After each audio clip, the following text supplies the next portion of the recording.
በ1972 ዓ.ም በሰሜን ኬንታኪ ዩኒቨርሲቲ ረዳት ፕሮፌሰር ሆኜ ነበር ሥራ የጀመርኩት። ከጥቂት ጊዜ በኋላም የሙሉ ፕሮፌሰርነት ማዕረግ አገኘሁ። ያን ጊዜ ዕድሜዬ ገና 25 ዓመት ነበር። እኔና ባለቤቴ 7 ተማሪዎች ሆነን አምስተርዳም፣ ዴንማርክና ስዊድንን ከጎበኘን በኋላ የጉብኝታችን ማሰረጊያ 1 ሳምንት በፓሪስ አደረግን። የጉብኝት ጉዟችን ዓላማ በእነዚያ አገራት ያሉ የአርት ሙዚየሞችን ለመጎብኘት ነበር። በዛች የጉብኝታችን የመጨረሻ ቀን በሆዴ ውስጥ በሕይወቴ ሁሉ ገጥሞኝ የማያውቅ የሆድ ሕመም እና ቁርጠት ተሰማኝ። ሕመሙ ልክ እምብርቴ ላይ ነበር የተሰማኝ። ያለምንም ምክንያት ድንገት የተከሰተ ሕመም ስለነበረ በጣም አስጨናቂና አስደንጋጭ ነበር። ከሕመሙ ጽናት የተነሳ ሆዴን ብቻ ሳይሆን አናቴንም ሊያፈነዳው የደረሰ መስሎ ተሰማኝ። ሆስፒታል በፍጥነት ተወሰድኩ። አንድ ዶክተርም በፍጥነት መጣና አየኝ። መንቀሳቀስ ስላልቻልኩ ምርመራውን ሊያደርግልኝ ቢቸገርም የሕመሜ ምክንያት ምን እንደሆነ ግን ወዲያው ነበር ያወቀው። ምክንያቱንም ሲነግረኝ ትንሹ አንጀትህ ተበስቷል፣ በጨጓራህ ውስጥ ያለው ሃይድሮክሎሪክ አሲድ በተበሳው አንጀትህ በኩል በመፍሰሱ የሆድ ዕቃህን እያቃጠለው ነው አለኝ። ያለምንም ማጋነን የሚሰማኝ ስሜት ልክ እሳት ሆዴ ውስጥ የገባ ያህል ነበር የሚሰማኝ። የዶክተሮቹ ቡድንም በ1 ሰዓት ውስጥ የቀዶ ጥገና ሕክምና ካልተደረገልኝ ሕይወቴ እንደሚያልፍ ነገሩኝ። ስለዚህ ወደ ሌላ ሆስፒታል ሪፈር ጻፉልኝና ላኩኝ። ምክንያቱም ቀኑ የእረፍት ስለነበረ በጊዜው የቀዶ ጥገና ሕክምና የሚያደርግ ዶክተር በሆስፒታሉ ውስጥ አልነበረም። እዛ ከደረስኩ በኋላ ወደ አንድ ክፍል አስገቡኝ። በጣም እጮህ ነበር። እንዲረዱኝ ለምናቸው ነበር። ባለቤቴም ከኔው እኩል በጭንቀት ትጮህና ዶክተሮቹ በአፋጣኝ እንዲረዱኝ ትለምናቸው ነበር። በዚያ አስጨናቂ ሁኔታ ውስጥ ለ10 ሰዓታት ቆየሁ። በየ1 ሰዓት ልዩነት ነርሶች እየመጡ ያዩኛል። ባለቤቴም እባካችሁ አንዳች መድኃኒት ስጡት ትላቸዋለች። እነርሱ ግን ዶክተሮች ሳያዙለት ምንም መድኃኒት መስጠት አንችልም ነበር የሚሏት። ነርሶቹ በመጡ ቁጥር እሞታለሁ፣ አልተርፍም ነበር እምላቸው። እነርሱም ትከሻቸውን ሰብቀው መልስ ሳይሰጡኝ ተመልሰው ይሄዳሉ። በፍርሃት ውስጥ ሳይሆን በከፍተኛ ሽብር ውስጥ ነበርኩ። በወቅቱ 38 ዓመቴ ነበር። ነርሷ ከምሽቱ 2 ሰዓት ተኩል ላይ መጣችና በጣም እናዝናለን፣ ሊረዳው የሚችል ዶክተር ማግኘት አልቻልንም። ምናልባት ከቻል ነገ አንድ ዶክተር ለማግኘት እንሞክራለን አለችን። ነገ የምትለው ቀን ደግሞ እሁድ ስለነበር ዶክተሮች እረፍት ላይ ስለሚሆኑ የሚያክመኝን ዶክተር የማግኘት ተስፋችን ተሟጠጠ። ስለዚህ ዛሬ የመጨረሻ የቀን ናት ብዬ ተስፋ ቆረጥኩ። ሕመሙን ከዚህ በላይ ልቋቋመው አልችልም አልኩ። በሰውነቴም ዝለት ተሰማኝ። ባለቤቴን አየኋት። በጣም ታለቅሳለች። ከዚያም አይኖቼን ጨፈንኳቸውና ላለመተንፈስ ሞከርኩ። ወዲያው ራሴን ሳትኩ። በጊዜው ኤቴይስት ወይም ሃይማኖት የለሽ ስለነበርኩ ሰው ሲሞት ሁሉም ነገር ጭልም ዝግት ብሎ ወደ ባዶነት የሚቀየር ነበር የሚመስለኝ። እኔ ግን ራሴን ስዝት ወዲያው ራሴን በዚያች በተኛውባት ክፍል ውስጥ አልጋው አጠገብ ቆሜ በሕይወቴ ሙሉ ተሰምቶኝ የማያውቅ ጤንነት እየተሰማኝ ራሴን አገኘሁት። የአይኖቼ የማየት ችሎታ በብዙ እጥፍ አድጎ ተሻሽሏል። 106 ዲግሪ ወይም ፊት ለፊት ብቻ ሳይሆን 180 ዲግሪ ወይም ዙሪያዬን ከኋላዬ ጭምር ሳይቀር ማየት ቻልኩ። ሁሉንም ነገሮች በአንድ ጊዜ በእኩል ጥራት ማየት ቻልኩ። እንደዚህ አጥርቼ አይቼ አላውቅም እያልኩ በውስጤ ተደነቅኩ። ማሽተት፣ መቅመስ፣ መዳሰስ፣ ሁሉንም ነገር በላቀ ሁኔታ ማድረግ ቻልኩ። በክፍሉ ውስጥ ያለው የፍሎረሰንት አምፖል የንዝረት ድምፅ እንኳ ሳይቀር ይሰማኝ ነበር። ስሜቶቼ ሁሉ እጅግ በላቀ ደረጃ ተሻሽለው ጀምረዋል። ተኝቼ ወደ ነበረበት አልጋ ዞር ብዬ አየሁ። አንድ ትልቅ እኔን የሚመስል ሥጋ በአልጋው ላይ ተጋድሟል። ልክ እኔን ነው የሚመስለው እና አልገባኝም። ይህ ሰው እንዴት እኔን ሊመስል ቻለ እያልኩ ተገረምኩ። በፍጹም ጤንነት እዛ ቆሜ ይህንን የተጋደመ ሥጋ እኔን የሚመስል ሰው አየሁት። ሌላው ያልገባኝ ነገር ባለቤቴ ሳናግራት ለምን እንደማትመልስልኝ ነበር። በመጀመሪያ ለስለስ ባለ ድምፅ ነበር ያወራኋት። በኋላ ግን አላናግርህ ስትለኝ እጮህባት ጀመር። እሷ ግን ምንም እኔን የምትሰማኝ አትመስልም ነበር። እዚህ እኮ ነኝ አታየኝም እንዴ? አናግሪኝ እንጂ አሁን እኮ ፍጹም ድኛለሁ። ያ ደግሞ እዛ አልጋ ላይ ያለው እኔን የሚመስል ነገር ምንድን ነው? እዚህ እንዴት መጣ? እያልኩ እጮህባታለሁ። እሷ ግን ምንም አይነት እኔን የመስማት ምልክት እንኳን አታሳይም ነበር። ዝም ብላ አልጋ ላይ የተጋደመውን ሰው እያየች ታለቅሳለች። በጣም ተበሳጨሁ፣ ተጨነቅኩም። ልክ በዚህ ጊዜ በኮሪደሩ ላይ የሚነጋገሩ ሰዎችን ድምፅ ሰማሁ። እኛ ያለንበት ክፍል መብራት የበራ ቢሆንም ሰዎቹ ያሉበት ኮሪደር ግን ግራጫ ጨለማ ውጦት ነበር። ሰዎቹ ቆመው ይታዩኝ ነበር። እኔም አሞኛል፣ ዶክተር ያስፈልገኛል አልኳቸው። እነሱም እናውቃለን፣ ስላንተ ሁሉንም እናውቃለን፣ አሁን ከኛ ጋር የምትሄድበት ጊዜው ደርሷል አሉኝ። በሆስፒታል ውስጥ የሚሰሩ የሆስፒታሉ ሰራተኞች ወደ ዶክተር ሊወስዱኝ የመጡ ነበር የመሰለኝ። ከክፍሉ ወጥቼ ወደ ኮሪደሩ ስገባ ተመልሼ ወደ ክፍሏ መመለስ እንደማልችል ይታወቀኝ ነበር። በሩ አልተዘጋም፣ ነገር ግን መመለስ እንደማልችል አወቅኩ። ቆም አልኩና ከሰዎቹ ጋር ላለመሄድ ትንሽ አመነታሁ። እነሱ ግን ፍጠን እንሂድ፣ ከዚህ በላይ መጠበቅ አንችልም፣ እዚህ አንተን እየጠበቅን ብዙ ቆይተናል አሉኝ። ስለዚህ ተስማማውና አብሬያቸው መሄድ ጀመርኩ። ወዲያውም ከበቡኝና ወደዚያ ግራጫ ጨለማ ውስጥ ይዘውኝ ገቡ። አብረን ስንራመድ ግድግዳ እና ኮርኒስ የመሳሰሉ ነገሮች አይገድቡንም ነበር። በውስጣቸው ጥሰን እናልፋለን። በጣም ብዙ ተጓዝን።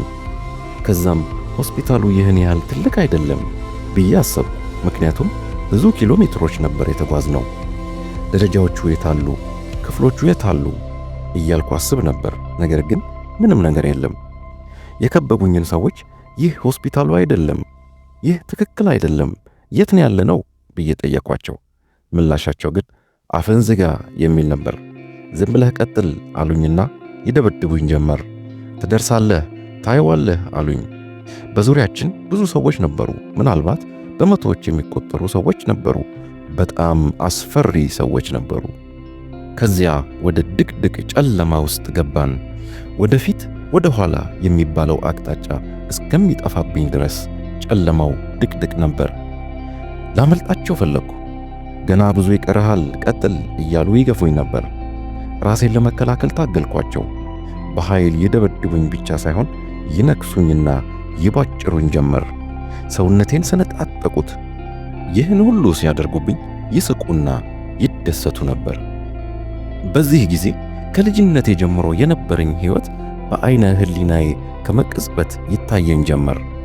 ከእህቶቼ፣ ከእናቴ፣ ከቤተሰቦቼ ጋር እንዲሁም ከባለቤቴ ጋር የነበረኝ ግንኙነት መልካም አልነበረም። ከሁለቱ ልጆቼም ጋር የነበረኝ ግንኙነት አስደሳች አልነበረም። ከዚያም ወደ ተስፋ መቁረጥ ጥልቅ ጉድጓድ ውስጥ ስወድቅ ተሰማኝ። በዚያ ያለው ተስፋ ቢስነት በቃላት የሚገለጽ አይደለም።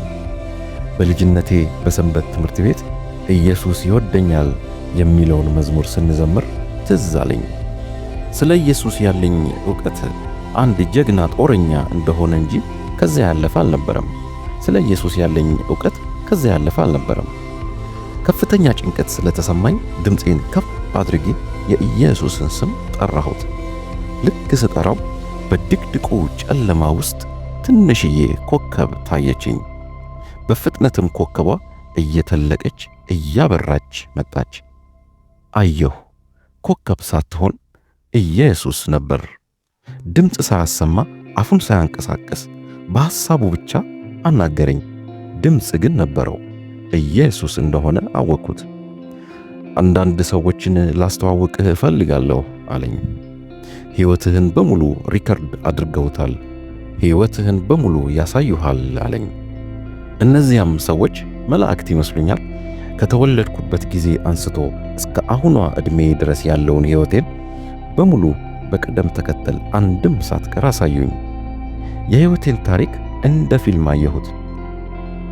ከአባቴ ጨካኝነት የተነሳ እኔም ጨካኝ ሆኜ እንዳደግኩ አየሁ። አባቴ ጨካኝ በመሆኑ በእናቴ በእኔ እና በእህቶቼ ላይ አካላዊም ስነ ልቦናዊም ጥቃቶች በየቀኑ ያደርስብን ነበር። ማቆሚያ የሌለው ጥቃት ነበር። እኔ ከዚያ ሁሉ ጥቃት ራሴን ለመጠበቅ ማድረግ የቻልኩት ምንም እንዳልተፈጠረ ለራሴ በመንገር ጉዳት እንዳይሰማኝ ለማድረግ መጣር ነበር። አባቴ ደግሞ ልክ እንደሱ እንድንሆን ነው ይፈልግ ነበር። ለአባቴ አለመታዘዝ ማለት ቀጥተኛ አካላዊ ቅጣት ያስከትልብን ነበር። በካልቾ፣ በቡጢ፣ በቻለው ነገር ሁሉ ይደበድበን ነበር። ጥቃቱ ሲበዛብኝ ስሜት አልባ መሆን እመኝ ነበር፣ ህመም እንዳይሰማኝ። ከዚህ የተነሳ አስመሳይ ባህሪ ይዤ ባድግም በሕይወቴ ግን ስኬታማ ነበርኩ። በዚህ ግን ኢየሱስና ታሪኬን የሚያሳዩኝ መላእክት ደስተኞች አልነበሩም። በእኔና በሕይወቴ አዝነው ሳያቸው ውስጤ ተጎዳ። በጣም ሐዘን ተሰማኝ። ምክንያቱም ካለሁበት ጨለማና ከነዛ ጨካኝ አጋንንት እጅ ያዳኑኝን ያስመለጡኝን አዲስ የተዋወቅኳቸውን መልካም ጓደኞችን ያሳዘንኳቸው መሰለኝ። ባሳለፍኩት አስቀያሚ ሕይወት በማዘናቸው ራሴን ወቀስኩት። መልሳችሁ ወደዛ ጣሉኝ፣ እኔ በዚህ መልካም ስፍራ ከእናንተ ጋር መሆን የሌለብኝ ሰው ነኝ። እኔን ወደዚህ በማምጣታችሁ ተሳስታችኋል አልኳቸው።